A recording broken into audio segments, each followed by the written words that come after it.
Hello, everyone. Welcome to the Patreon after show for which there was no original show. I was talking to Tony and Sal, as I'm blessed to do almost daily. And Tony, you said you wanted to really talk about the upcoming No Time to Die Bond film. And I was like, great idea. That way I won't be dangling out there on my own, twisting in the wind. So what we're going to do today is talk about the No Time to Die Bond film here on the After Show, and everybody throw in your thoughts in the chat. This is going to be very casual kind of thing. But Tony, kick us off. You clearly had a reason that you wanted to bring this up, and I'm eager to hear it because you didn't explain it when you pitched this. So go for it. No, I had seen the final trailer come out. There was two different ones. There was the US final trailer and then the international trailer, which I thought was a little bit better. But really, I think this ties into actually the future of cinema in general. This is one of the biggest films coming out this year. We've got a $250 to $300 million budget. You any idea what the biggest box office hit so far in 2021 is? It's not like an old film that got re-released, is it?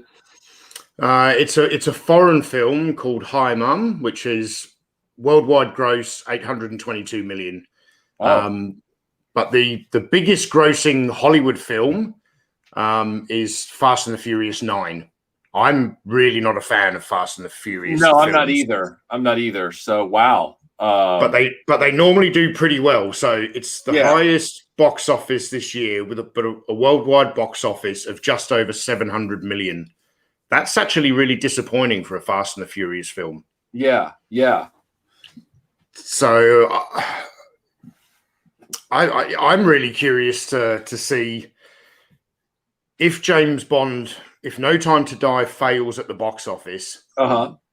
What's that going to say about the future of cinema in general, the future of big budget Hollywood films? Because, okay, $250 to $300 million budget. If it gets 800 million, it's not exactly a failure, but it's not the success they're hoping for. Right. I mean, how much did Skyfall make? That was $1 billion movie, wasn't it? Yeah, I think it was. I can't remember how much Spectre made. I can't remember Spectre. Yeah, Spectre. We were oddly, Melinda and I, before the pandemic happened. I went out and bought all 4 existing Daniel Craig movies on 4K because Melinda and I were going to watch all of them in the run-up to No Time to Die coming out because we wanted to refresh ourselves on the story and everything like that. And in doing so, I was revisiting ones that I thought I'd never watch again. Like I had only seen Quantum of Solace one time. And at the time, I thought it was like the worst movie in the Bond franchise. But upon rewatching it, I realized, it's actually better than I experienced it the first time. And, you start to like reassess everything. And, so we get to Spectre and we watch it, and you're right. It's a film where you remember the really long opening shot that doesn't have an edit. Like he's walking on the rooftops during the big parade thing, the festival. Oh, I forgot until just like, okay. I was like, Spectre. I was like, I know I've seen it, but I don't remember. Like the only thing I remember is it Quantum of Solace has Blofeld in it. No, Spectre has Blofeld. Yeah. That shows you the impact that it had. Yeah, and if I'm not mistaken, is Spectre the one where it's the Bond girl is the blonde woman and he's with her on the train? Okay, so yeah, I remember large chunks of that movie, but we saw Spectre and then we started to do our rewatch and we stopped because No Time to Die got delayed, and we stopped right before we revisited Spectre. So like I've got the other films well in my head, and Spectre's the one that's been underserved. So my take on Tony, what you've said so far is that MGM at this point is a shell of its former self. MGM is really just a holding facility for a lot of different films in a library. It's a lot like RKO. It practically exists in name only. And the only difference between it and RKO is the fact that it has the distribution rights to Bond. And so it's like we're a big film warehouse that also happens to make the Bond films. And that's it. We've diminished to the point of nothing. I was actually really upset with the Blu-ray remasters of the Bond films, not from a technical perspective, but because that was MGM sort of strong-arming their license of Bond as the owners, because they got rid of all of the United Artists logos over the years in front of all the Bond films. And now it's just a modern MGM logo. And I'm like, you don't do that to film history, except then I backed off and I went, oh, but it's all they've got. So they've got to really put their Lion brand on this thing. And with this delay, I'm sure it's hurting them big time. And I know that there's been the news as of a few months ago that they tried to sell No Time to Die exclusively to, I think it was Amazon or Netflix or something. And they wanted a crazy amount of money for the exclusivity rights for it. And, of course, the company didn't take them up on their offer. And then MGM came back and said, well, that was intentional because Bond films are events and we're determined to put this out on the big screen. And it's like, well, what if that company had called your bluff? Like, what if that company had been like $500 million? Cool. Well, who do we write the check to? What would MGM have done then? Oh, damn. I don't know. I feel like if this movie, I feel like this movie has definitely had a fatal amount of delay. And with the Delta variant complicating matters of people getting back into screens all over the world, their staunch refusal over this period, because I'm talking too much. I'll be done in a second, I promise. The whole thing about the Disney Plus Black Widow streaming thing, I thought was pretty dirty and underhanded. Like, I don't agree with Scarlett Johansson's point that, yeah, contractually she was owed more money, but she did get paid a flat $20 million right off the top for that movie. Like, just like a paycheck, which is like, I'll take a $20 million paycheck. Like, so I get that they sort of did some underhanded stuff to get it on Disney Plus, like day and date. I get it. But that's a different issue from the Bond film being totally locked down and held for what? Has it been 18 months? 2 years now? Almost, yeah. Yeah, pretty much. I mean, I think that originally there was a change of director. I think it was originally Danny Boyle who made Trainspotting, and but then COVID happened. So right, and so I feel like we are. I know that they had to do reshoots because like even the product placements that they put in were out of date. And so they had to do pickups to get, because of contracts with those brands, to get current products in the film. It was like,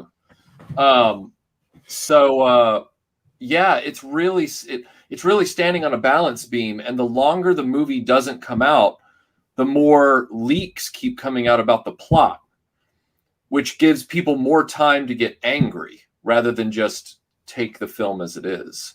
So I am already of the attitude I wasn't going to go see it in the theater anyway. I was going to wait for it on 4K disc like I do most films. And I'm starting to feel like this movie could be like Avengers Endgame, where it's the end of an era. It's the end of a big cycle of the Bond story. And it's not going to be the greatest film in the Bond series, but it's going to be better than what comes next. That's my conjecture so far. But again, I haven't seen the film, so I don't know. I'm just looking at it from the perspective of Hollywood trends in franchises lately. Yeah.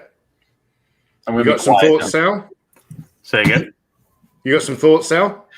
Well, just kind of overarching thoughts about the whole delays and box office and all. I think gone are the days of movies hitting that billion mark in theaters. I feel, since they've set the precedent of, they being, Disney, have set the precedent of day and date release of streaming and theaters, along with HBO and who was the other one? Doesn't matter. Those people who make those decisions. I'm one of those, going to the theater is an experience. It's something that's fun. You see something on the big screen the way it was meant to be digested typically. I'm sorry, I have a siren in the background. So I'll time myself out and come back in.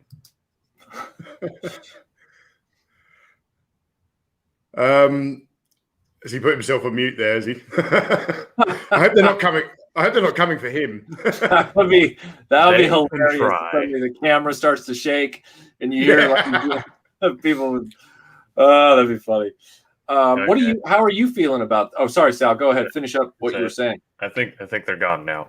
I live not too far from a police station and a fire department, so I'm in that crossfire of them going to calls. Not that I hinder them at all, but anyway. The day and date releases and all that, and I would hesitate, or I would hate to use Avatar as an example, because I was one of those cynical people that I was like, yeah, it looks great, but this is just the Pocahontas all over again. This is Fern Gully. This is what have you. But I would hate to see a movie like Avatar for the first time streaming on like a 32-inch television, when it's meant to be seen in this big immersive kind of IMAX screen or whatever. But I'm now of the mind, if I can see it at home where I'm already paying for the streaming service, I'm just going to sit at home and watch it. I'm not going to pay the $16 for a movie ticket. When my streaming cost is only $12 a month or $9 a month or what have you, I'm not going to pay the extra to go out and see it. I totally get, and I totally get why some movies, a lot of films, when they're competently made, are underserved by being put on a television screen. I get the whole immersive, nature of a great movie. Like there was nothing more exciting for me than seeing an actual 70 millimeter print of Lawrence of Arabia on the Cinerama curved screen, at the Arc, whatever I think it was called, the Arc Light or whatever it was. It was a sublime cinema experience. And movie oubliettes in the chat right now, and he got to see 1917 in the theater multiple times. That's a film that certainly takes advantage of that. And I think Bond films do as well. The question I have is, given the scenarios that we're all living in globally right now, I feel like I'm past the point of, okay, unfortunate as it is, timing being what it is, I just want to see the movie at this point. If you put that movie on a Game Boy and told me that was my option, I'll take it. I just want to see what the film is. I didn't get to see 1917 in the theater, but I did get to watch it in 4K on a 75-inch television. And I'll tell you, at the proper viewing distance with a 75-inch TV in 4K, that wasn't so bad. I mean, that was pretty nice. So I'll take No Time to Die at 75 inches, at this point. I'm wanting to see it. And I don't know how to express this, but franchises are like anything else. They're like a YouTube channel or anything else. They need momentum. And when the momentum falls off for a protracted period of time, regardless of what the reasoning is, it can really have an effect on the audience's level of caring about it. So, for example, that's why GoldenEye was such a, not a risk, but it was such a, Bond is actually coming back. Like we thought, after License to Kill, we thought we were going to get another Dalton film, and then we didn't get one. And we didn't know at the time, because there was no internet, how much legal battling was going on in the background between Eon and United Artists and all that kind of stuff to bring Bond back to the screen. So by the time we got to 1995, 6 years later, and Bond is back with another actor, it was an exciting return as far as the advertising was concerned. But you still had that apprehension of, well, this better stick the landing, because they've had a really long time. When Bond was coming out every 2 years, If one of them was not so great, that's okay, because there'll be another one, because we saw it at the end of the credits. Right. Bond will return in another one that you can assess, and hopefully it'll be better than this one. Right. This is something else. That actually brings up a good point, or something I hadn't really thought about, was what Spectre was the most recent one, correct? Yep. Okay. Because again, those two clearly made an impact on me. Like I know Skyfall has its like people that either love it or they hate it. I'm one of those that I love it because I saw it and then visited the UK for the first time and then came back and watched it again, and I was able to be like, I was there. Like, so it was like just this. It's more of a nostalgia glasses kind of thing. Like, oh yeah, that doesn't matter anyway. We were left with Spectre was our last thing to digest all these years after it came out, and I think it's pretty unanimous between the three of us, at least, that it wasn't really that great. Like I legitimately fell asleep in the theater watching it, and I remember the whole Blofeld, I was your foster brother, and I was just like, yeah. But oof. Yeah, oof. But to add to that, this is Daniel Craig's last outing as Bond. So between Spectre and this is going to be the final taste in people's mouths that they're going to see of Daniel Craig as Bond before the torch gets maybe passed, may not, because of current climate of things and how people view certain aspects of James Bond. We may not see another James Bond eventually we will, but for a while at the very least. So I think a lot of this is riding on the success and how well this movie is accepted. Yeah, so with Daniel Craig, I saw Casino, and I was never really a huge Bond fan. I watched a lot of Bond films, but I wasn't a massive fan.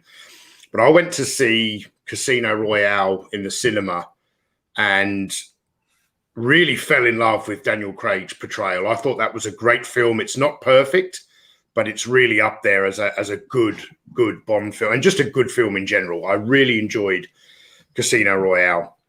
Quantum of Solace was a letdown. I do agree with your comments, Michael. It's a bit better on repeat viewing.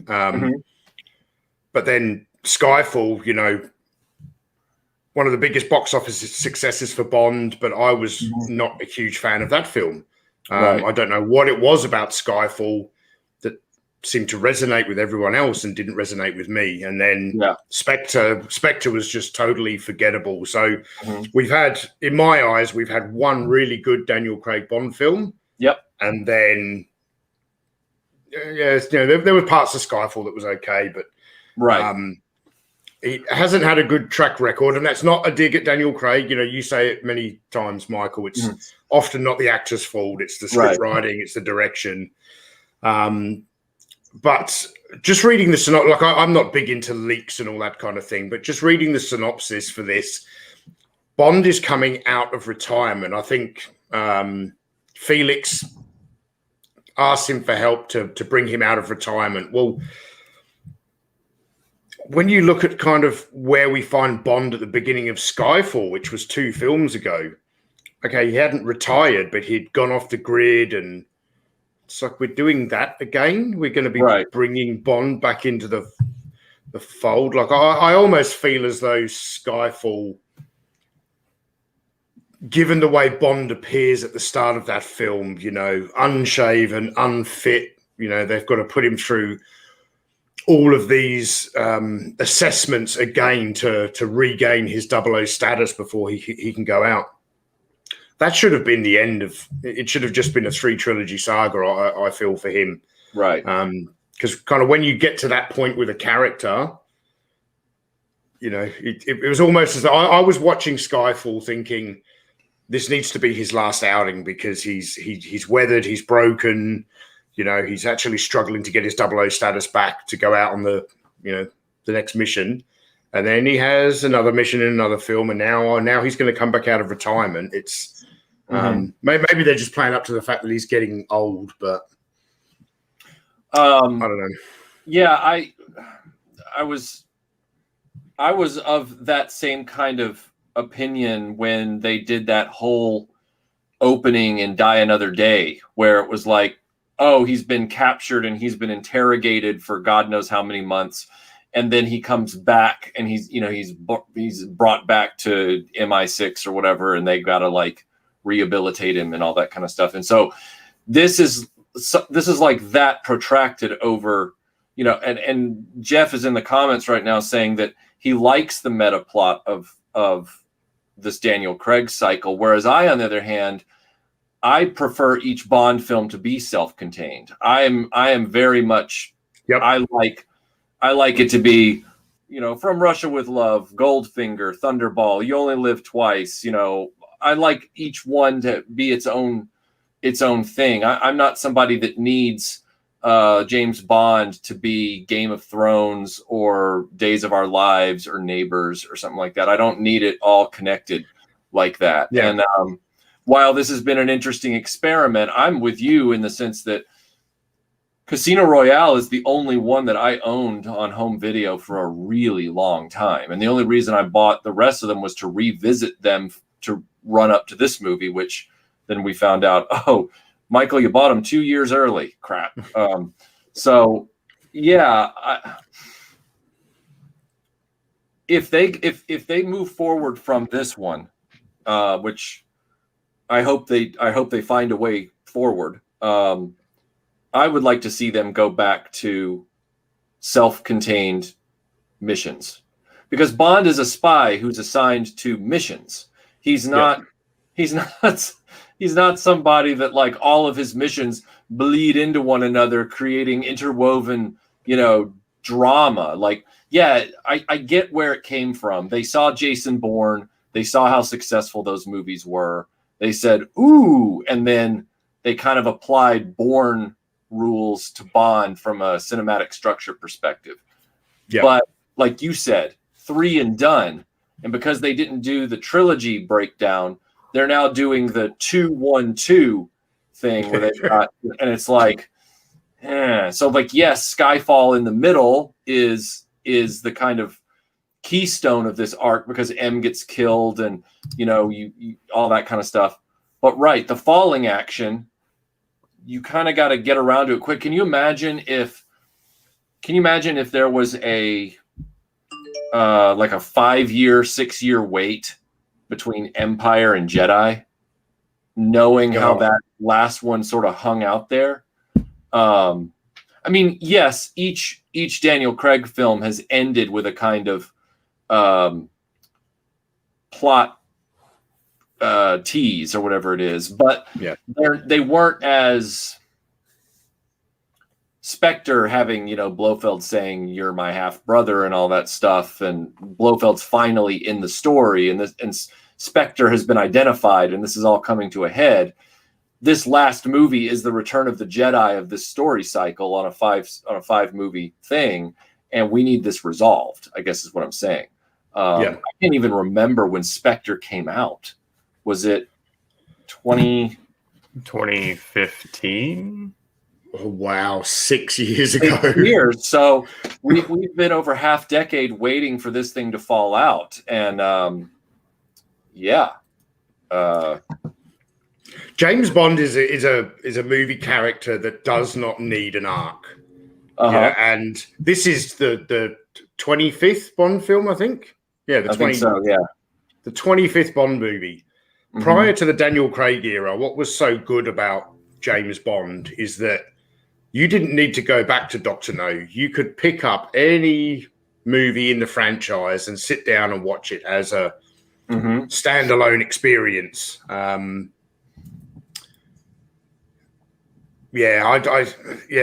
whole interwoven plot thing. I've not particularly liked it. I want to be able to just pick up a Bond film any afternoon, watch it, and not have to remember. Because you guys are talking about the new, and I've seen Spectre, I think, twice. Mm-hmm. And I don't even remember that part, probably because it's so dumb that I've just erased it from my memory. So Blofeld and Bond are half brothers or something. Mm-hmm. Wow. Yeah. That was the twist in that movie. It just seems like an example of what a coworker of mine called simplexity, where you take a very visceral storyline, which in this case is Bond trying to stop Blofeld, and over the years they've decided they want to just keep playing with that and twisting it and everything like that to, quote, make it more interesting, which is like, hey, how about you just tell a compelling story in which this guy's the villain? Why do you need to, oh, you don't have a good story. So instead, you're going to do the tired and true thing of, guess what? We're related, James. Like, really? Like, they did the same thing. They've done it a bazillion times. You can almost blame Empire Strikes Back for all these other franchises trying it.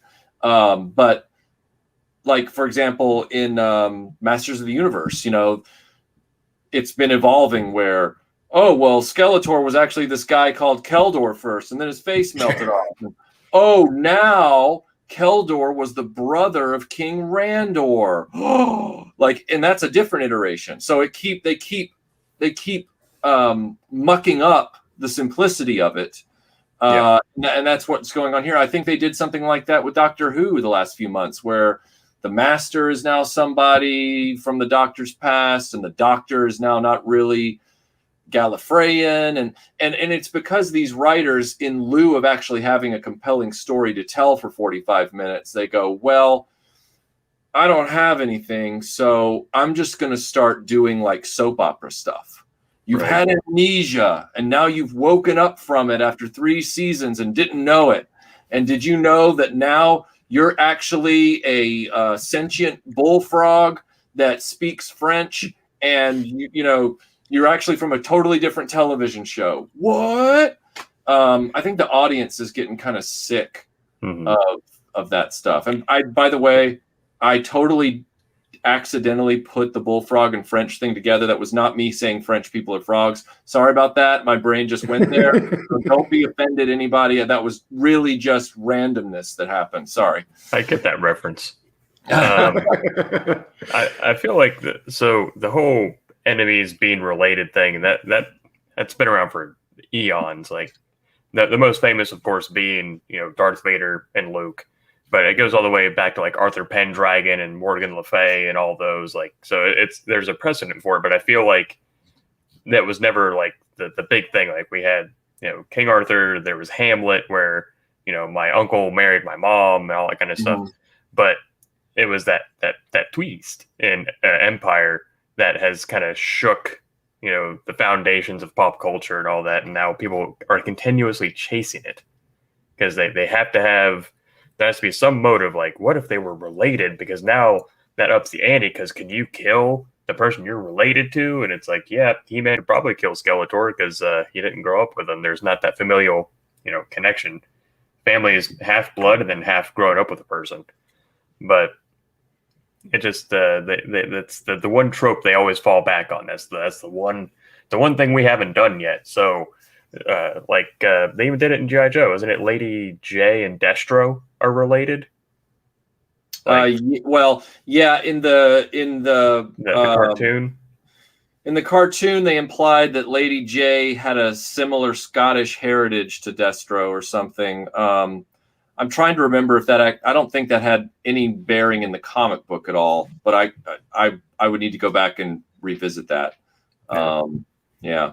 It's like, in the case of like Motu, they took a big stretch to make Keldor He-Man's uncle, because Keldor is now considered a race of Gar, right? Which is where he was from another dimension. I'm slowly learning a little bit about Motu lore. Just and don't, if you're learning lore in that respect with all these franchises now, and that includes Bond, you have to be careful of what lore am I learning about from what part of this franchise. Like, I have a video I'm working on right now where I go into the folly of the multiverse, and that is something that before it was called multiverse, that is something that has applied to Bond for decades, because there's always been the question of, is James Bond a code name, or does the character have continuity regardless of the different actors that play him over the decades?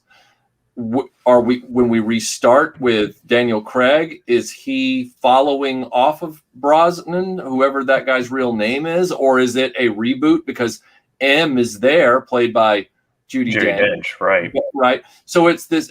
So it's his first kill. So all of that can be seen as, well, is Bond a series of multiverses, which makes me throw up in my mouth a little bit, or is James Bond / 007 the code name package given to that agent every time that slot is filled by a new applicant? I don't know. I'm just waiting for them to be so creatively bankrupt that they go and they make like a spin-off 006 movie with Sean Bean and like don't digitally de-age him, just as Sean Bean is right now, and it's like a prequel movie to GoldenEye.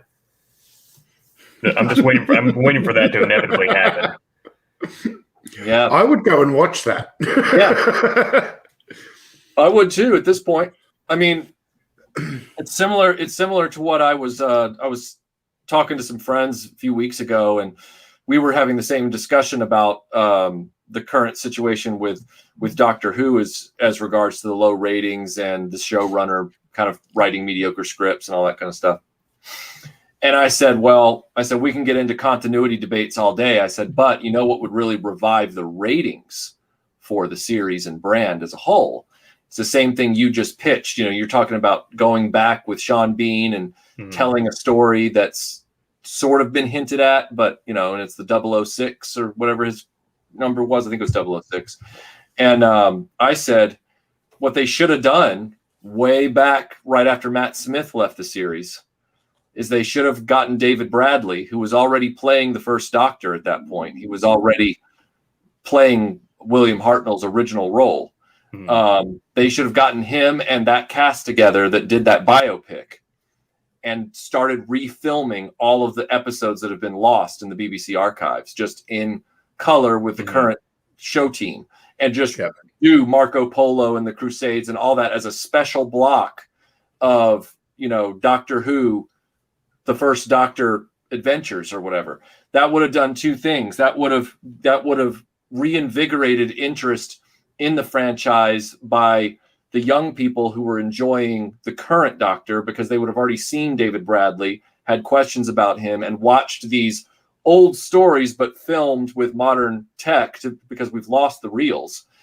And then what it also would have done is it would have given the legacy fans confidence in the production house's take and direction for the series going forward, because they're like, oh, look, they care about the continuity and the lore. They care about the franchise. They care about all this stuff. So, Sal, it's not a bad idea to, what you're posing. I mean, I know it's kind of a joke, but it also might actually be something interesting.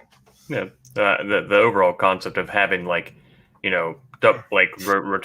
007 for a while and have just O's other agents do other things, and it would give them a chance to kind of do one-off movies, like, oh, this is 009, this is 004 or whatever, while they kind of reconfigure in their minds what they're going to do with 007 proper.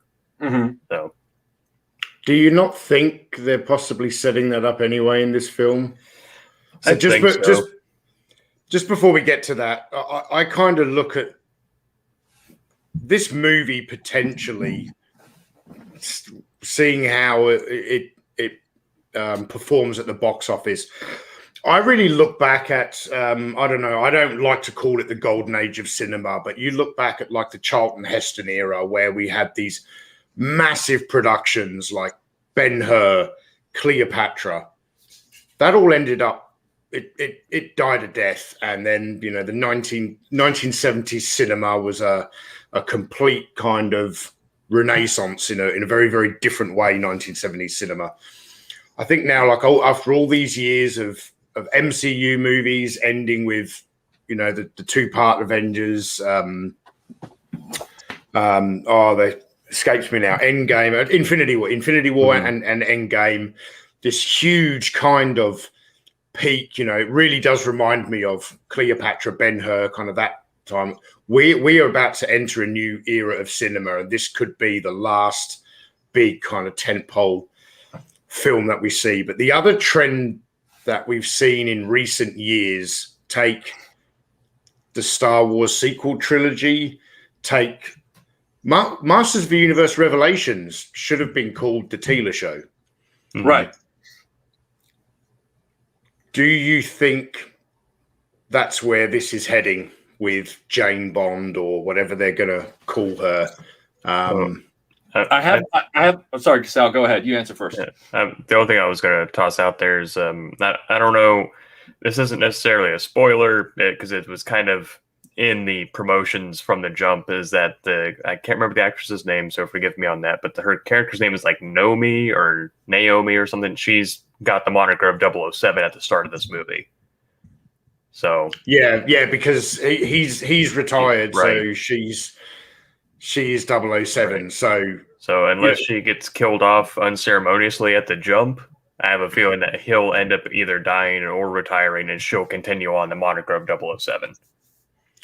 Which leads into what Michael was saying, that, the 007 and the name and the whole it's a code name that's given to different people as they go along, which makes a lot of sense because 0027 doesn't sound good for a start. So it's not as though 007 gets killed in action, he's now retired, and the next one is 009.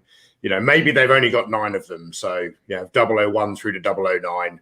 But if any one of them dies, you just pick someone up and or put retire, them in there, so something like that. Yeah. See, that's been my whole thing with the whole Bond franchise, and I know I keep bringing it up. There are some synergies here with Doctor Who, as far as not just it being a British production, but a legacy character that also seems to follow into some of these same buckets. So I'll explain.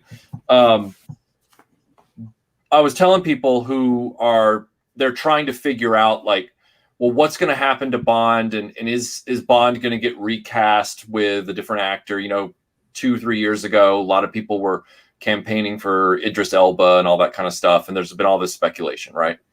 And my whole thing with it was Bond established itself in the books. Obviously, Ian Fleming was writing about one guy, and all the books were about that one guy. Great, fine. Yeah. Himself mostly. Yeah, right. In the film franchise, and this is me taking myself out of the equation entirely, all biases, all preferences, all that kind of stuff. I'm literally just looking at this dispassionately. The film franchise of James Bond, from the moment they cast Lazenby, but really from the moment Roger Moore took over the role, because he bounced and Sean Connery had to come back. And so there was all this kind of, can the Bond franchise survive without Sean Connery? Roger Moore comes in, takes over the franchise successfully. And the stories continue to be told in the present day. So James Bond essentially only ages so long as that actor ages. And then, but even that actor, for example, we just established it's been 6 years since Spectre.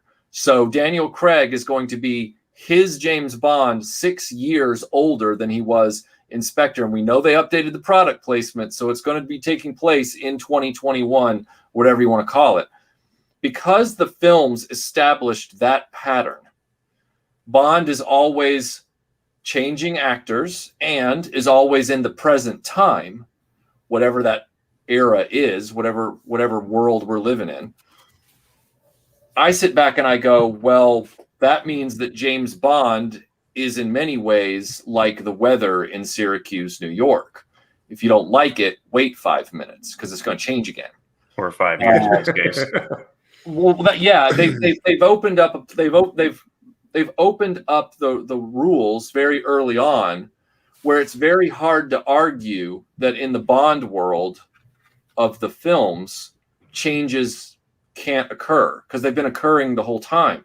The question is whether you like that change or not, and then you wait for the next train to come along. And similarly in the Doctor Who thing, except there's a caveat with Doctor Who. So like in Bond, the military or the intelligence service or whatever you want to call it in 2021 is going to be taking in applicants that are not just male.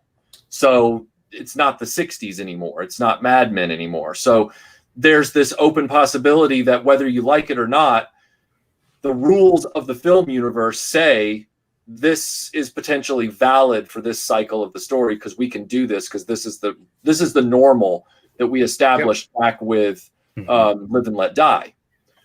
With Doctor Who, the only caveat that makes what they've done so frustrating is that in the very, very first episodes of that show in 1963, which wasn't far off from the date Dr. No was in theaters, they established that he had a granddaughter.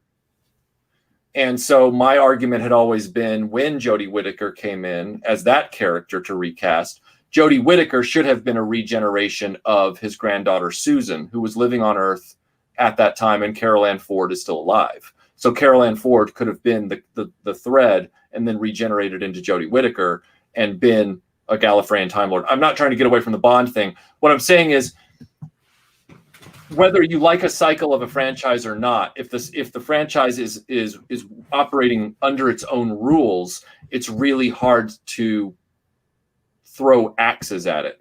Whereas, so what I'm saying is, with Bond, the only thing you really have is, do you like the current thing they're doing with it or not? If you don't, and I didn't like Octopussy. I thought it was a bad movie. So, but I knew another one was coming, right? And it turned out to be View to a Kill. We're going to ride right past that. So point is that like I could just wait and see the next thing. I saw a great Pierce Brosnan film in GoldenEye, and then I saw three stinkers, and I just kept waiting, and then we got a Casino Royale. There are some Bonds I don't like. I don't like George Lazenby. I don't like him as Bond. I mean, I don't hate the guy as a guy. I just don't like him as Bond. So it was a blessing that he was only in one, you know? Some people don't like Dalton. They're wrong, but they don't like Dalton. So, you know, they'd only had to suffer him for 2 films. But Bond is operating in the modern world all the time. So the rules are a lot looser as to what I feel like should be allowed to get away with. I'm not sitting back with my arms crossed about Bond because I'm going, well, they played it fast and loose for 50 plus, almost 60 years. What are you going to do? Whereas with Doctor Who, my caveat is they did establish he had a granddaughter and he was a male guy. Therefore, if you want a female lead, you could have been more clever about it, but you square peg. No, I should not use that analogy in this case. Sorry. You forced the change you wanted, much like with Force Awakens, without actually doing the due diligence to make it credible. And in the case of Bond, I don't think they have that roadblock. They can just keep going with MI6 and 007 designation. Mm-hmm. I mean, that's, you know. No, speaking about recasts and all that, and that's all has my brain kind of going about like name changes, all that. Much in the way that Judi Dench, you know, spoiler alert for a movie that's almost 10 years old, they killed her off and Ralph Fiennes became M because of Mallory. Mm-hmm. Would you rather them see like let's play the what if game, because that always works. Let's say they keep, you know, Naomi or whomever to be 007, she becomes Jane Bond, all that. What would you do? Like, that in of itself is not inherently wrong, but what if they do that, but then recast everyone around her, like Q and M and all of them? And that right there, that I'm so glad you brought that up, because to me that would be a continuity problem. You would it's like saying, "Hey, the Empire is back and Han's a smuggler again," and I'm going to need some receipts on that. Yeah. I need because I'm not just going to take that at face value. And so in the case of M and Q and Moneypenny and all that kind of stuff, yeah, they're going to have to either remain consistent because let's face it, they did until they aged out or passed away in the rest of the Bond series. One of the main reasons that Judi Dench became M, if I recall, and keep me honest on this, didn't the guy playing M in the 80s movies pass away in the 6 years between License to Kill and I mean, obviously they were trying to update the film for modern times or whatever in the 90s, but I think one of the opportunities to do that was the man died, if I recall. I could have that wrong, but I think he passed away. So I'm not certain of that, but so I think that tracks. I know he's passed away since, if not in that time. But I was thinking, like, when they recast Q, when it was no longer oh god, brain fart. John Cleese. I was just thinking about, like, when I was a kid, John Cleese was my Q because Pierce Brosnan was my first James Bond. Right. He did not die. I'm sorry, the guy Robert Brown died in 2003. So you're right. That is something where did they not say that he retired in GoldenEye? I'm pretty sure, yeah. So at least they had a line explaining that, right? That he retired. So you would have to have that, because I think Ray Fiennes should continue to be M regardless. I don't think they need to do a casting change on that. He hasn't been M long enough, and he's good at the role. So I would definitely, and yes, people are in the chat are saying that Bernard Lee passed away during the Bond, the original M. He did pass away. They brought in Robert Brown, but yeah, I agree with you, Sal. Like, you can't just change up the whole cast. Like, by the time View to a Kill had come along, there were those jokes going on that everybody in the cast is too old. Like the lady who was the beloved Moneypenny all the way back to From Russia with Love or whatever it was, she had been in A View to a Kill as well. And so yeah, by the time you get Timothy Dalton coming around, the only guy who's still around at that point Robert Brown was around playing M, and then you had Desmond playing Q still, because he's like the Rock, the fixture, not the Rock, but the Rock, like the foundation, the foundation, yeah. All these terms now have so many different meanings, but that felt appropriate. But I can see why Hollywood would be like, well, we need a new Moneypenny because we want that flirtatious thing again. And right now, if we bring in Dalton with the original Moneypenny, it's going to start to look like, somebody's flirting with his, mother or something like that. So it's getting a little, it's all about common sense. And I know common sense is a rarefied thing now. And it's different for everybody. Yeah. So I tell you though, to further that Doctor Who connection, whenever I think of recasts, former Doctor Who members are immediately who I think of for recasting. Like, if I wanted to see a new Moneypenny, I think Karen Gillan. Right. Or like if I had to pick a new M or a new Q, I think David Tennant would be fantastic as Q, because he's eccentric enough. We've seen him do it. So yeah, absolutely. Although I'm sure his cachet of acting at this point, like, they would have to pay him an exorbitant amount of money to be a featured cameo as Q, kind of like they did with John Cleese very briefly. Yeah, but I agree with you. So, I don't have any issue if the next Bond film is a Jane Bond film. I don't have any issue with that. I'm not a sexist man by any means, and in today's current climate, what I think will if that is the direction they're going to go, I think what will benefit them is that we will see the groundwork laid in this film, and the audience won't feel like they're getting duped like they did with Masters of the Universe Revelations. We all went into The Force Awakens knowing that the hero character was going to be female. So in that sense, we weren't duped, but how are we duped with just the title Rise of Skywalker? I think they have an opportunity here to do it in a much smarter way. Like you say, she just takes on the mantle of 00, or apparently from what I've heard, she already is 007. Daniel Craig has retired from.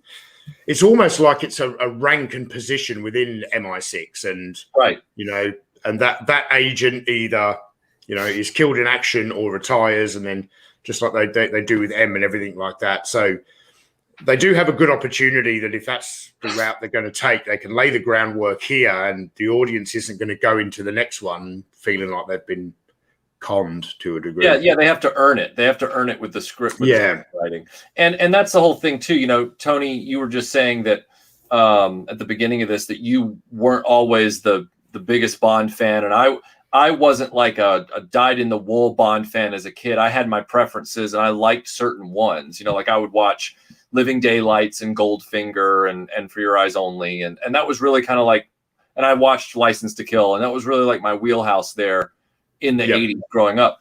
But yeah, like I still feel like even with that, like let's say they move into an era where I don't like the Bond that they choose, whatever the gender is, whatever the character is, and I don't even mean the actor. I just mean the direction they take the story, the direction they take the movies, the whatever, the whole franchise. This isn't going to be the first time that would have happened to me. Like after GoldenEye, I absolutely hated all of Pierce Brosnan's other films. Like I didn't blame Pierce Brosnan for it. I'm just using that as a marker so people have a frame of reference. So it's like, you know, and Movie Oubliette, you know, he's saying right here, I've never understood the desire to gender swap established male action characters. I'd rather see original female action characters.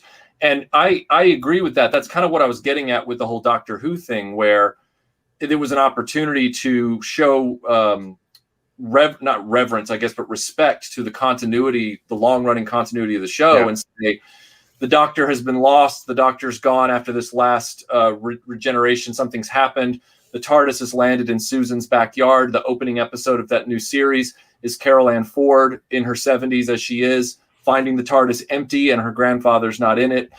Adventure ensues. At the end of the adventure, you think that she's been mortally wounded, and suddenly she regenerates because she is Gallifreyan, being his granddaughter, and regenerates into a new Time Lord who is then going to have these new adventures. That's exactly what I'm talking about, Conrad, is I like seeing characters, I don't care what the gender is, that the writers earn that character's entry into the story. Like, and so in the case of Bond, everybody just has to ask themselves, well, how do you see Bond? Do you see Bond as the Ian Fleming novel character that is a person named James Bond, and therefore his gender's locked in? Which, hey, you can make whatever argument you want to make because they've never defined it. Or do you see the movie Bond as interchangeable over the decades? I mean, I don't know. I don't think there is a right answer. It's just, you know, so. Real quick, I just want to wish Conrad a happy birthday for the other day. Well, Conrad, happy birthday! Happy birthday! One of the things I do see with Bond, though, is Bond has very well established character traits. Right. The vodka martini shaken, not stirred. The tuxedo. Mm-hmm. I mean, that's a costume, not a character trait. But the character is a womanizer. And while they may have somewhat toned it down, he's still a bit of a rapey guy, you know. Even Daniel Craig's been a little bit rapey.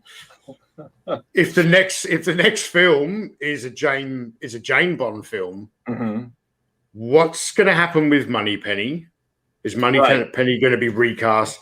Are we going to start having Bond boys, or it gets a little bit messy, you know? So I might be, you know, showing too much of my hand here, and people can extrapolate what they want from it. I feel like that dynamic just wouldn't work with a Jane Bond. Speaking as someone of the male species, it's a lot harder to woo women on a level like James Bond does, where I find, you know, having been through college and all that kind of stuff, women don't have as hard a time, you know, because most of us guys are kind of mouth breathing knuckle draggers, just, oh, she likes me. And we fall into it really easy, where guys have to have something about them physically. They have to have a trait. They have to have a skill. They have to have something that allures that mate to them.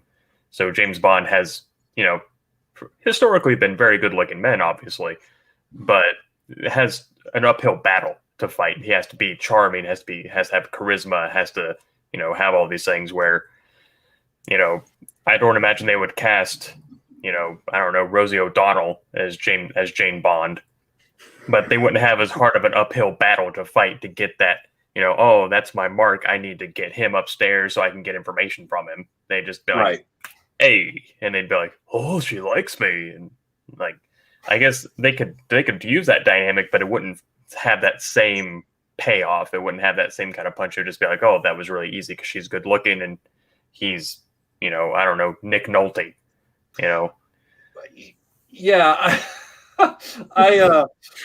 the way I was thinking about this was that I think a lot of dynamics would change within the story. So, like, for example, depending on where they wanted to take that new agent that had the Bond /007 code name or whatever.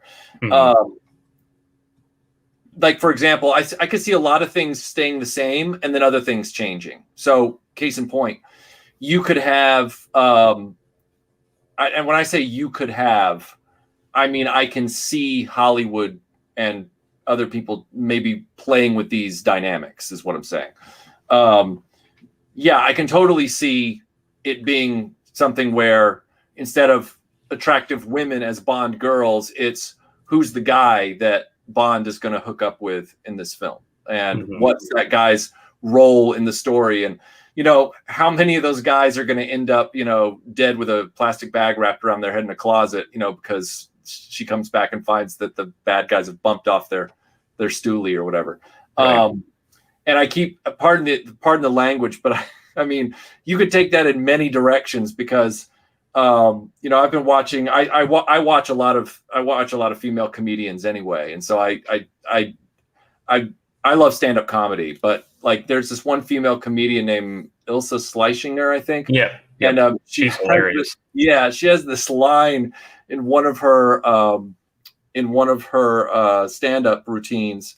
And pardon the language, it's about to happen, but I want to quote it accurately, where she's talking about what happens when she brings a date back to her apartment, a guy, and she's like, welcome to Fuckdome. And it's like, the whole reason I bring that up is to say that the character dynamics that they could play with could be equivalent to or totally different from the Bonds we've seen in the past that happen to be played by actors instead of actresses. And then to the Moneypenny question, Moneypenny maybe doesn't have to change. Maybe Moneypenny is still female, but the character dynamic is different. Maybe it becomes a thing where it's like Batman and Oracle, where Moneypenny is helping out Bond a lot more actively through satellite stuff and everything else, which they started doing with the Daniel Craig films a little bit. And I can see that evolving. She might, in other words, Moneypenny might become a non-romantic entity, or it could be another thing. There's no telling what they could do. That could be very interesting to see that dynamic in a more romantic way. I guess it would be a first, but to paraphrase Ian Goldblum's character Ian Malcolm, just because you could, right? But I'm sorry, I said Ian Goldblum, not Jeff Goldblum. I apologize for it's anyone. Fine. It's interchangeable. Maybe right. It's basically the same person anyway. Yeah. But to kind of something that had occurred to me, just thinking about updating things for 2021, Jane Bond wouldn't even have to try that hard because we've seen how guys will throw money at women on the internet. So she could just set up a website and be like, yeah, I'll make a sandwich with my feet if you give me the Russian launch codes, and they'll be like, okay. Right. And depending on how they play it, if they play it we're assuming, of course, that we're working off the hypothesis that the actor who plays Bond becomes female in this discussion. It could go in any direction. I don't even know what the end's going to be, but they could lean into the whole thing that's gotten a lot of criticism lately, where they make the female Bond just a really tough hard ass that doesn't really have. I can't see them doing that because of the franchise, but Hollywood's been stupider in the past, all right? And I can see them just making her like a Terminator, like where she's just a machine that's closed off from, that kind of interaction. They just make her like a robot. I mean, writers in Hollywood have done some really stupid things in the past. So, Yeah. Well, I mean, they need another attempt at Terminator 3 after all. Yes, that's right. We're on what, attempt 4 or 5 at this point? Something. Yeah. I can't remember the actor's name. What's the name of the actor who's been cast as the villain in No Time to Die? I'm not talking about Blofeld. That's Christoph Waltz. Yeah, Rami Malek. Rami Malek. Yeah. Mr. Robot, Mr. Fish Eyes. Yes. Yeah. And of course, played Freddie Mercury in Bohemian Rhapsody, which this is just to digress very slightly. This is just my thoughts. I'm quite the Queen fan. Mm-hmm. I thought that was a wonderful performance in a really bad film, if that makes any sense. Right. Don't worry, I believe we won't stop you now. Oh, here we go. Well, another one's going to bite the dust because that film did really well, and a lot of people have. I remember watching it, and like everyone in my family, my mum, my brother, my dad, they were like, "Oh, have you seen Bohemian Rhapsody?" And I was like, "Yeah, it was a really bad film. I really didn't like it because it's too many liberties were taken with the story." Mm-hmm. But I do believe that Rami Malek fully embodied Freddie Mercury. I thought his performance was fantastic. Did he win an Oscar for that? I think. No, I don't really care. I think he did. I think he might have. Yeah. Yeah, I believe he deserved to win the Oscar. It was a fantastic performance in a. I wouldn't call it a really bad film. Sorry, it's a mediocre film. It had a lot of issues. Yeah, Grindhead Jim says it perfectly. Is Bohemian Rhapsody was a right mess except for the casting. So, but I am very interested to see. I think he's a very interesting casting for a Bond villain. I don't necessarily think that they need to have another Bond villain with a facial disfigurement. It's a bit of a tired exercise, but right. I mean, even was it Javier Bardem in Skyfall looked okay. Juliet has our answer, and I should have remembered this because I felt like justice was served. Mm-hmm. He says that he thinks Gary Oldman got the Oscar this year for impersonating Churchill, and deservedly so. Darkest Hour was the chef kiss. That is probably my favorite modern film in the last decade. I just anyway. But I'm sorry, Tony. Please keep going. What was I saying? I just started thinking about Gary Oldman. I think you were looking for someone to love. I think. Oh God. No, I just think I think he's a great choice for a Bond villain. I'm interested to see what he does with the role. Obviously, I don't know the character.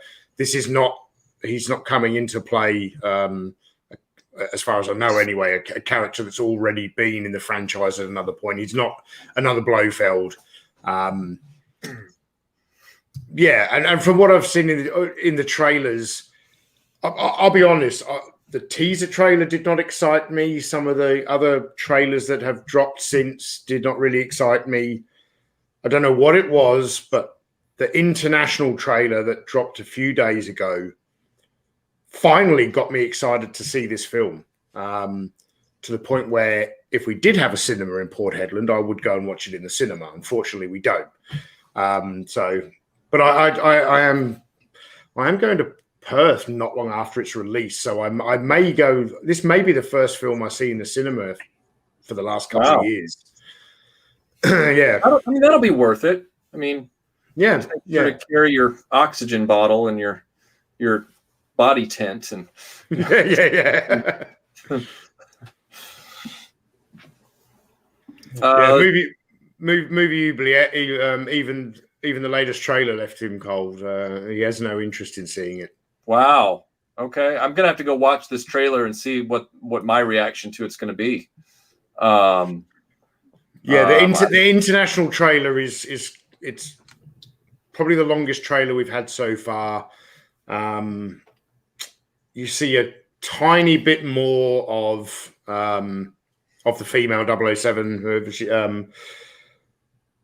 There are parts of it I particularly enjoyed, and it looks like it's sort of coming together a little bit more. But right. So that being said, do you have Bond films, Tony, that you like are persona non grata, like they're films that you've seen one time and you will never revisit them ever again? I mean, obviously you say you weren't a super Bond fan for a long time in your life, so maybe that's a factor. There are quite a lot of Bond films that I've seen once and will never watch again. There are a few that I saw once and never wanted to watch again, but unfortunately Roger Moore got replayed on British television a hell of a lot. What's the one with Yaphet Kotto where he runs across the alligator heads or crocodile heads? Yeah, I don't like that. Yeah, I don't, but it's been I've seen it on so many times on film. But to me, the Bond films that I do really enjoy revisiting. Goldfinger, The Man with the Golden Gun, I particularly enjoy. I like Christopher Lee. Both Dalton films. The premise of that is so good too. Yeah. The Man with the Golden Gun. I love the premise. Anyway, sorry, go ahead. I like both Dalton films. I've rewatched those many times. GoldenEye and Casino Royale. Right. Yeah. That's about it. We were talking at the near the start here. Someone mentioned Die Another Day. I think you mentioned it more. And the first thing that popped into my head was Pierce Brosnan surfing with a parachute down melted glaciers in some of. There was better CG on the Commodore 64 in the 80s than that. I think the only thing about that movie that got me to sit up in my seat, and I am not saying this to necessarily make a joke. I'm not saying this to be seedy. I'm not saying this for any of those reasons. I'm just being starkly honest. I saw that film once in the theater on opening weekend because my buddy Tom, I've never really mentioned him on the channel before, but he goes back to high school. He's a big Bond fan. And so back then we lived in the same city and we would go and we would see these movies, as they came out. And I would always josh him afterwards because it was all the Brosnan films and they were all terrible except for GoldenEye. I'm like, oh, here we go. We're going to another bad film. Little did I know how bad Die Another Day would be. But we're sitting there watching the film and it's totally ridiculous. And we get to the end where they're in that 747 trying to dodge the sun ray from the satellite or whatever. And I remember sitting up in my seat because the actress that played Miranda Frost, who ended up being the bad girl, I just remember thinking, well, that's a fetching outfit she's wearing as she sword fights Halle Berry. And I just remember going, well, if I've got nothing else, at least I've got that for the next 3 minutes. That's all I remember. That's literally like, aside from the ice stuff that's literally all I remember is that actress in those white tights with that sword. That's all I remember, fighting her on that airplane. That's it. Yep. I'm going to say that one, and I think it's Diamonds Are Forever, I think. Those are the first two that I can remember seeing in theaters.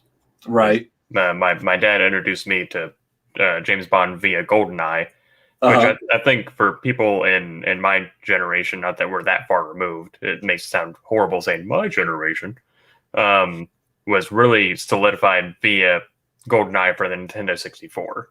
Which makes me wonder how much, is GoldenEye really a good movie, or how much of that is supplanted by the video game and just kind of, but anyway. So I have a soft spot for those movies. Plus, I have a thing for Halle Berry, so there's that. But at least you found something to hang on to. Is all I'm saying. Right? Yeah. And that's for the ones I can watch anytime. It would have to be like Skyfall and Goldeneye and Spy Who Shagged Me. And, no, all of that just to make that joke. All that just to make that joke. Yeah. So that begs the question then: have either of you guys ever been interested in collecting any Bond toys or memorabilia? I know most of it's die-cast cars over the years, but no. In the mid 90s, Action Man had a resurgence. This time under Palitoy. Sorry, under Hasbro. Palitoy had long since gone. So it came out around. G.I. Joe did those god-awful 12-inch Hall of Fame figures. Yeah. Duke, Cobra Commander, that had, they were articulated, but you could kind of only move the arms like this, and they were bad toys. But then Hasbro kind of took that body design, added more articulation to it, so better bends at the elbows, and reintroduced Action Man. And I would have been around 17 or 18, I think, about 18, I think, when they hit stores. And just because I saw a lot around the same time as Power of the Force 2 came out, so like a lot of other people, I was just excited to see Action Man on the shelves again, and I started buying them. Well, a few years into Hasbro's new Action Man run, he was starting to go very much like an extreme sports guy. You got rollerblading Action Man, snowboarding Action Man, but then they started to do James Bond commemorative figures. Now, they didn't change Action Man's face. He still had the scar on the cheek, and the 90s Action Man was black, kind of slick back hair. But the first one that came out was Goldeneye, dressed as Pierce Brosnan was in the opening scene where he abseils down the dam and all of that stuff. I bought that at the time. Then they did a Thunderball one. I bought that. God knows whatever happened to them. I've often wanted to go back because I don't have any 90s Action Man stuff anymore, but I've often wanted to go back and just collect the Bond figures because they ended up doing a number of them. One of the best is, excuse me, I can't remember the name of the film again, the Roger Moore film where he skis off the mountain edge and he's in the yellow jumpsuit. That's either Spy Who Loved Me or For Your Eyes Only. The Spy Who Loved Me. Yeah. They did that. They did the Thunderball one where he's in the red scuba top and white pants. They did another one where he's in his naval uniform. There was one from the Pierce Brosnan film, which again I never remember the names. I never remember the names of the bad ones. Although I don't think The Spy Who Loved Me was a bad film. Right. But the one where he had Christmas Jones. Tomorrow is not enough. The World Is Not Enough. There was one there where he was in like the blue kind of Russian outfit. But yeah, they did a number of these figures, Hasbro. Tomorrow Never Dies. He's just in the classic tuxedo. So I think there's about 8 of them, 6 or 8 of them. And a very, very long-winded answer to your question, but I don't have any Bond stuff in the collection, but I have often wanted to pick those toys up again. But again, that'll be one of the, they go for around $100 each. Let's say there's 7 of them. That's $700 for me to then make a James Bond video for YouTube where I will recoup about 8% of the money I laid out for the toys. Yeah, that's what Kieran's saying. Like the ones you're talking about are very expensive now, apparently. So yes. Yeah.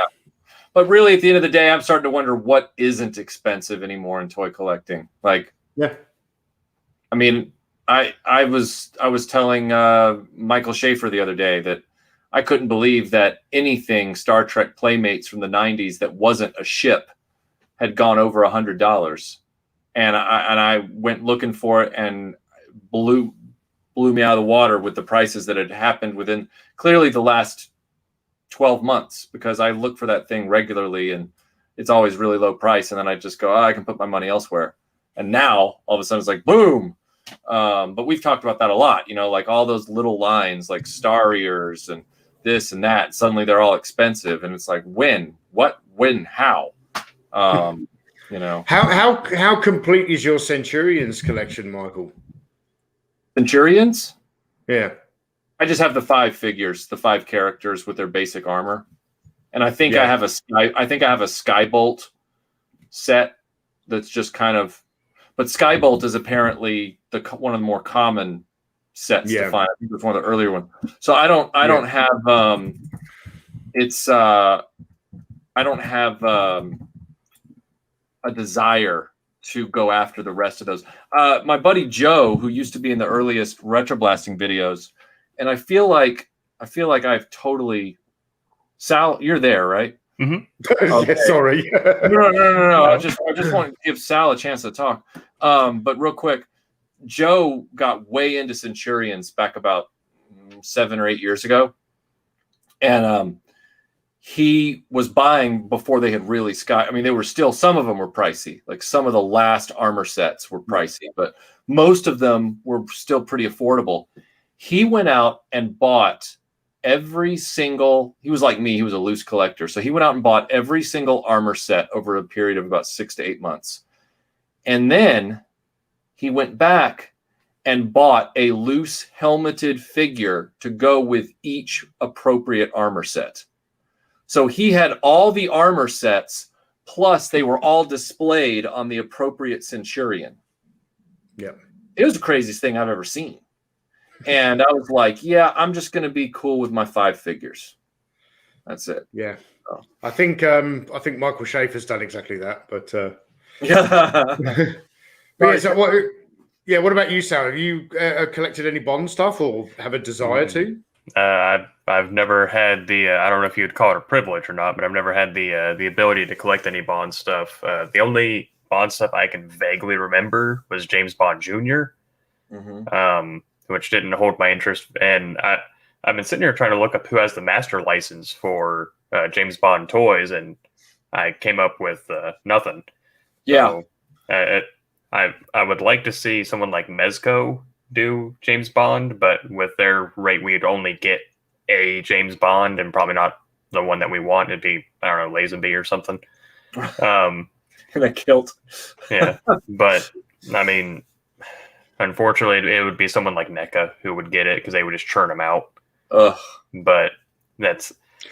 No. I've just had an epiphany, and this would be freaking amazing.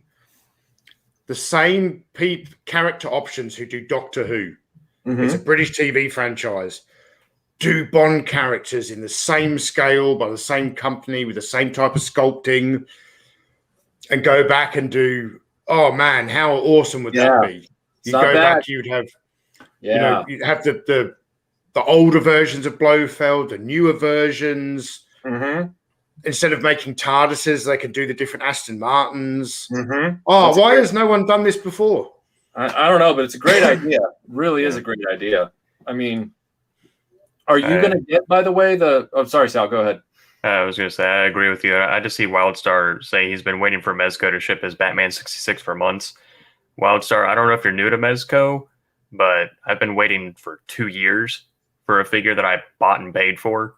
And it's pretty common with Mezco to delay and delay and delay by significant amounts of time. Wow. Yeah. Well, are either of you, I mean, Tony, are you going to get the Goldfinger Playmobil Aston that they announced? Possibly. I mean, so I haven't picked up any of that Playmobil stuff yet, but I'll tell you what I got most excited about was actually the A-Team van. The A-Team one? Yeah, I want to get that one too. But they also announced a Goldfinger Aston Martin DB5 that comes with a bunch of characters. Yeah. Yeah, I've seen that. I may I'll make a decision on which one I get first, and then see if that's another rabbit hole I end up going down. I was a little disappointed, not by the look of the Bond set. I was a little disappointed by the characters that they put in the package, because it's Bond, Goldfinger, Odd Job, and then one of Goldfinger's like kung fu henchmen. and I thought they didn't put Honor Blackman in there because her name is Pussy Galore in the movie, and I'm like, couldn't they have gotten around that by just calling her Miss Galore, so that we would have her in the set with, like, and I was like, I don't know, maybe there was some sort of, I don't know. So yeah. She's a cat lover. What's the big deal? Right. But I just thought, if you just call her Miss Galore, right, then that gets around the problem for the toy the box, and then everybody just kind of has the whole cast. Michael Schaefer, I pre-ordered that the day it became available, so I've already got a pre-order in on that. So yeah. What about you, Michael Schaefer? Has Michael Schaefer pre-ordered it? The reason that I'm and Jonathan Redmond, it's not that far off here. The A-Team van here on Big Bad Toy Store is like $89.99. So just FYI, you guys are probably getting it euro for euro cheaper than we are, since it's made in your neck of the woods. So just saying. And the reason, Michael, that I pre-ordered this was because I am living in the slim, delusional hope that if enough people order this, that they will do, even though they haven't indicated they will, that they will revisit this exact toy and do a movie Enterprise from Wrath of Khan with all the characters. And of course, knowing my luck, if they ever do that, they'll skip over that Enterprise and do the Next Generation. Or if they do the refit Enterprise, they'll put them all in motion picture uniforms, and I'll be upset again. So yeah, but I'll still take the ship no matter what. And with that, I shall be quiet. I'm just waiting how long it takes until someone does Deep Space Nine. I already spent my money on that too, Michael. I don't have it built yet, but I spent my money on it, so I'll have both of them in there. Yep, there we go. Yep, and once again, Schaefer, he's not even on camera, and he's turned this into a Star Trek chat. I've got to respect the man. He's so consistent. Oh, man. Well, gentlemen, it's been an hour and a half. We're almost at time. Does anybody have any final thoughts on No Time to Die? I think it's going to bomb. Well, not bomb as in like Snake Eyes bomb. Right. Would we have to start calling it James Bomb then? No, look, it's going to make money, but to sit on a film like this for so long, to do reshoots, $250 million budget, I want it to die. As luck would have it, Conrad, you do have a fancy oubliette to which you can pitch it. So, yeah, I really think that we will look back on this in 10 years' time as that we kind of had this cinematic peak, whether you love them or you hate them, but the two-part Avengers sort of. We had this peak, and then we were going to the pandemic, and it's completely changed the landscape of cinema. Yep. This is the last big budget film that I can remember that was kind of made pre-pandemic and hasn't come out yet. This is the last one. And we will look back on this in 10 years' time as though, like people at the end of the 70s went, oh man, you saw how big budget cinema of the 60s died, and then we went into the 70s, and it was a new wave revolution. Maybe the next 10 years will open us up to some brilliant new filmmakers, new ideas, maybe. Right. We will have to see. We'll have to see. Yeah. Potentially, it could be exciting. If you go in with the bar set low enough, you can only be happy with the results. I can't go into a movie with the bar set low enough. Like the people who told me with Rise of Skywalker, they were like, just switch your brain off when you go in. I was like, well, show me where the switch is first. Right. I can't. Yeah. To this day, that's the only Star Wars movie I've not seen. just out of pure refusal. I have scrubbed through large chunks of both Last Jedi and Rise of Skywalker as like Malaysian in theater bootlegs that somebody just filmed them like right as the movie was out or whatever. And they were very clear. They were very easy to hear. They were in English. And I didn't miss anything. I didn't miss a thing. So, yeah. And sorry, go ahead, Tony. Go ahead. And the best part of watching Last Jedi on a copy like that is that bit about 45 minutes in where the guy gets up to go to the candy bar and comes back with some more popcorn. That was the most exciting part of the whole film. I was like, what's he going to come back with? I still to this day, get my eyes real narrow and look over at Tim because Tim was adamant that Solo was actually a good movie and his favorite of the Disney films. And I'm like, and he's like, I insist that you watch it with me. And he came over here and signed into his Disney Plus account and forced me one afternoon to sit down and watch it. And I just sat there going, this is boring. Like, this is so boring. Like, this, and he's like, don't you think this is good? I'm like, Tim, this movie is good for chumps. Like, there's nothing here. There's nothing here. And I would, but I expect this from a man who said that Tombstone felt like a Hallmark movie. Like, that's where I just want to So. What did you think of Venom? I like Tom Hardy. Sorry, go ahead, Sal. I was saying I liked it quite a bit. I like Tom. Sorry, go ahead. I'm sorry. I have this knack for like pauses when I'm talking because my brain has to catch up to my mouth. That's fine. Go ahead. So I liked it quite a bit, just as compared to how Spider-Man has been treated under the Disney regime. It was nice to see kind of a break. I've thought it was kind of an odd flex, as the kids say, to make Venom an anti-hero right out of the gate. But I mean, Topher Grace's Venom kind of set that bar pretty low. So, yeah. Tony, this comment from Zantara is after your own heart right here. Yeah. People with a switch off your brain mentality cannot be convinced of anything. I saw and hated Free Guy with Friend. I made my case and they did not budge. Accused me of overthinking it.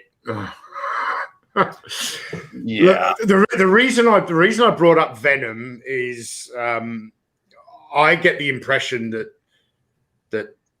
Tim would have really loved Venom. I did enjoy Tom Hardy. I had a lot of problems with that film though. But the reason I bring that up is every time you, Michael, talk about, you have this great friendship with Tim, but he makes you watch this and can't understand. Tim has the exact same taste in movies as my brother. And he tries to get me to watch things that I already know I'm not going to like when I go in there. Yep. And he talks about Venom like it's Citizen Kane or something. Mm-hmm. Yeah, Tim does the same thing, and like he forced me to watch Venom. I say forced. I wasn't like resistant to watching Venom. I like Tom Hardy a lot, but I'd much rather watch Tom Hardy in something like The Craze than in. And so I'm like, I mean, it was watchable, but to me, it was like Shazam. I mean, it was watchable. It didn't like make me feel like I totally wasted my time, but I'm never going to watch it again. Like, I'm never going to revisit Venom and watch it again. But you're right. He acts like it's Citizen Kane. But the way that I survive those moments is simply by remembering to myself that, or, reminding myself, reminding myself, I remind myself that 95% of the time, I don't think Tim would be able to get through the kind of movies that I really love. I don't think Tim could get through Lawrence of Arabia, not because he's stupid. He's a very smart guy. It's just his taste is totally different. His whole way he consumes media, totally different, and his interests are almost totally different. So like genre for genre, pound for pound, story element for story element, Tim latches on to totally different things in movies than I do. So yeah. So for Iconicon 2022, I think you and Tim sit down and have a watch party of Kurosawa's Yojimbo. I don't know. Tim would hate that. I don't know if he'd make it. I wanted to point out one thing. Movie Oubliette and Michael Schaefer were talking about how they are annoyed with themselves that they're completists when it comes to physical media. And Conrad said, I was forced to buy Rise of Skywalker to sit on the shelf, even though I never intend to watch it. And then Michael Schaefer said, it's an actual struggle. I have the same issue. I have a cure for that. The cure is if you don't own The Force Awakens or The Last Jedi, you don't have to own The Rise of Skywalker either. I don't own any of them. My series ends with Return of the Jedi. Wrap up. It's amazing how suddenly your brain can make that complete. It's like, so yeah. The only thing I'm curious about, or kind of is whom would you have, assuming that they don't go Jane Bond, they stick with James Bond proper. Whom would you like to see take that role in 5 to 6 years, or however long they have to wait for the heat to die off of this one? Well, for a long time, I was saying Idris Elba, but it's been way too long. He's aged out of the role now. Yep. I know a lot of people would probably say Tom Hardy. I don't really want to see Tom Hardy do it. He's starting to age up too, as well. So. Yeah. He is. Six. I've got 3. Movie Oubliette is seconding Tom Hardy. I mean, he's not like old. He's not like as old as Idris Elba, so he's got some Bond films in him. I grant him that for sure. And we certainly don't want a Bond that's like 22. So right. No, we don't want like Taron Egerton or whatever that was. Is that the guy from the Kingsman or whatever? Yeah. That's I would like to. Well, Gojatron says Henry Cavill. That's what I hadn't considered, but he's already Geralt of Rivia. He's already Superman. Like he's already got a face character that he is. Right. So I have a hard someone like The Rock, who's very much a character actor, like a typecast kind of person. It's like, oh, it's The Rock in whatever movie he's in. Right. But kind of like Henry Cavill, it's like I see him as Bond, like that's Superman. Even though he was, from my understanding, very good at Man from U.N.C.L.E., but I didn't see it. I think Ewan's too old. Mm-hmm. Oh, he's way too old. Yeah. But Wolfie says Robert Mitchell. Who's Robert Mitchell? I'm looking him up. The 3 that I have it rolling around in my head, one of them is very much a dark horse, and that'd be Cillian Murphy. But I think I think his features might be just a little too soft, maybe, to be Bond. He's not gristled enough. But he does have wide range of, if you've seen like Peaky Blinders versus Batman Begins, where he's the Scarecrow, he's got a wide range. But I'd like to see either Nicholas Hoult, whom I think might actually be a better Q than James Bond, if I'm really being honest. But Aaron Taylor Johnson is the one that immediately comes to mind, because he's 32 at this point. So he's got at least a decade to play with where he could be Bond for a couple movies. He was, for those who don't know, he was Quicksilver in Age of Ultron. He was also, I don't remember the character's name, but he was in the first Godzilla movie that had Bryan Cranston in it. And he was kick-ass. So he's used to physical portrayals, like action sequences. So I think he's already got kind of some of the chops built into him already. Plus, he's British, he's dark-haired, has kind of a chiseled jawline. Like, he has enough of the fixins that they could dress around him. Have you seen that movie he was in with John Cena, the Iraq-based sniper one, The Wall? I have not.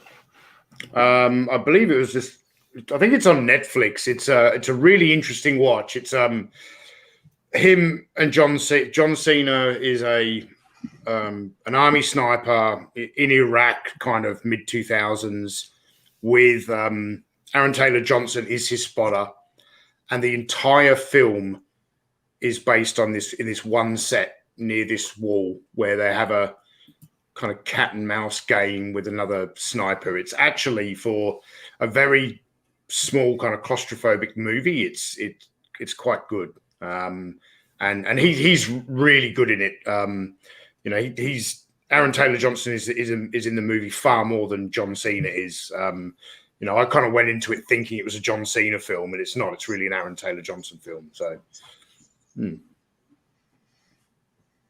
yeah. Michael, you got any ideas? I was actually desperately looking to see who might be a good, like, this actor is too young. The guy that starred in 1917 is too young, and he's probably, he's 29, and he really doesn't have the look of Bond. So no. Uh-oh. He clicked the wrong tab again. Oh, he's done it again. That's all right. So another name I've heard. Did it again. Yep. So the other one I've heard people throw around before. I don't know if you've seen Game of Thrones, but the one that played Robb Stark, Ned's oldest son. I don't remember the character's name. He's in the Eternals coming up, I think. But I've heard his name tossed in the ring before for James Bond. Oh, okay. Oh, the Scottish guy. He was in he's got a really thick Scottish accent. Like, if he could get past that, possibly. He was in another TV show in Britain called The Bodyguard that was, again, everyone raved about it. I couldn't get past it because, I look at, he's an Afghanistan war veteran who becomes a bodyguard within the police. Like, he's like looks after politicians and things like that. And I look at that. Everyone raves about The Bodyguard. I look at it through a military lens and go, "Oh, that's so wrong." They call it EP, Executive Protection. Yeah. But Richard Madden is his name. George Aiken says. And that's him. Yeah, movie that reminds me. He's a really good actor. Yeah, he was in 1917. Also, he was the brother at the end that the kid was trying to get to. Yes, the officer that. Yeah. So that's probably why that jarred in my head. I heard 1917 and just immediately went through the catalog of actors in that. Yeah. But Wolfie agrees and says Cillian Murphy would be his real suggestion. Oh, thanks, Conrad. I don't know if you see that comment at the bottom. Richard Madden. I don't remember Richard Madden in Bohemian Rhapsody, but there you go.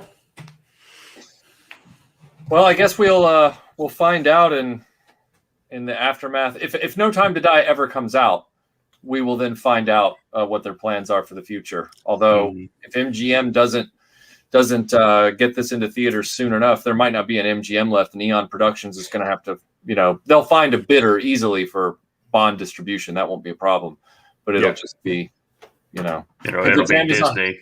Yeah, if it's not Disney, if it's Amazon Prime, then Bond might become a streaming affair. Who knows? I don't know. So we'll get. Well, apparently it's premiering on. It's towards the end of this month at the Royal Albert Hall. So 28th of September. So we don't have long, and the theatrical release is on the 30th. So we don't have long to wait. Right. Yeah. Right. Well, hopefully we don't end up with James Bond, Hold My Beer, coming to Disney Plus streaming in 2026. I mean, I know some people were saying, not in the chat, but I've heard some people say Matt Smith as James Bond, but he'd have to grow his eyebrows. Yeah. He's got a very characteristic face that I don't know is very Bond. So he's already, based on this is all hearsay and kind of my osmosis knowledge, that there was some deleted scene from Rise of Palpatine, that he was supposed to be a young Palpatine in like a flashback, and they cut that, and now he's like being poked and prodded to do a young Palpatine show on Disney Plus, like a miniseries or something. And yeah, I don't. No one needs to know. No, like, no one cares. No one needs to see that. No. I've got the same attitude towards a lot of these things. A lot of the fun from some of this stuff comes from the mystery of it. Like Castle Grayskull, do we really need to know where it came from? Or that it's been an illusion this whole time? Yeah, like, do we really need to know all that? No. And like, they went through the scripts of the original Star Wars outlines back in the 70s and said, hey, George, you should really start here because this is where it gets interesting. So it's like, okay, we'll start right here. So do we really, since we're choosing to start a story right here, wouldn't that make it arguable that the rest of the pre-story isn't really necessary? But then we got the prequels anyway, and it was like, yeah, that really wasn't necessary. Anyway. Like when a movie starts with a flashback and you spend the next 2 hours getting to that point. Yeah, exactly. Yeah. It's like you already said this is less interesting than this point, which is now episode 4. So why does there need to be a 1, 2, and 3 if this is where things get interesting? That's all I'm saying. Yeah. So, yeah. So. Well, everybody, thanks for hanging out with us on the Patreon only show, formerly known as the After Show, and soon to be the After Show again. We will see everybody. I don't know if we're going to be doing a live stream to compensate for this next Saturday or not. It might be 2 weeks out. So I'm working on a big video right now that's going to take me several days to edit and put together. Tony, Sal, what are you guys working on in the meantime? I have just finished the script for the Matchbox Tracy Island playset. Nice. I'm going to go over the script again this morning, but I'm filming and editing today. It's quite possible I'll have that done by tonight. It's only not even 7 a.m. here, so I've got a whole day ahead of me to do some work. So I'm really looking forward to it. I was quite excited getting into the history of that particular toy. It's quite fascinating. So, Yep. What about you, Sal? Just a series of Hot Pockets. So I've got. I understood that reference. Yeah. I've got reviews uploaded and slated to almost the end of September. Just various little things. I need to do the Flocked Panther video, which is actually not going to be a review. It's more of a quasi thought piece on whether buying that's worth it or not.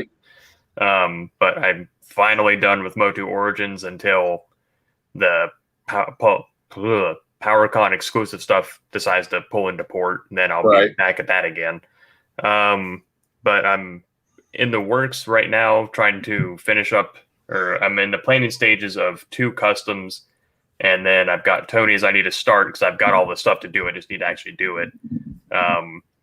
But I'm going to do something a little different. I'm actually going to do kind of a probably 3-part series, maybe 2. I bought a Gunpla or Gundam model. I know Thomas has been putting that in the group chat for a little while. Like, it just was a pure coincidence that I happened to order one, and he's like, I have all these. I was like, I literally just got one of those. But it's going to be going to try my hand at doing a permanent diorama for the first time, because a lot of mine are kind of modular. Like, I set things up, take a photo. This one's actually going to be like with resins and all that kind of stuff to make it a permanent fixture. So that's probably the next big project on the horizon. That and finally getting stuff packed up and sent out to yourself and Tony, because I'm horrible at sending out stuff. Like, well, just check with that post office. They've been having problems getting things to Australia lately. I mean, literally turning people away. Yeah. And then Jeff, I don't know what you mean by the Bespin jacket thing. Not sure, because I just did the one video. There will be more videos about that Bespin playset as they become relevant and I get more materials and stuff. But no, the next few videos for me coming out, one is a very, very big thought piece. Oh, sorry, I'm reading the chat. I know what he's talking about. Oh, so okay. he was correcting a misspelling. So he said also, Michael, Bespin jacket or no Bespin jacket for a thing that is happening? Yeah, see, that's why I'm like, what is he referring to that is happening? That's why I get confused. I have my theories. Oh, okay. Good. And so I'm working on one toy video for next week, along with this big thought piece for next week. Like I told you guys, they're going to run concurrently. The toy video is going to land on Patreon with like a 72-hour exclusivity window, while the thought piece goes live immediately.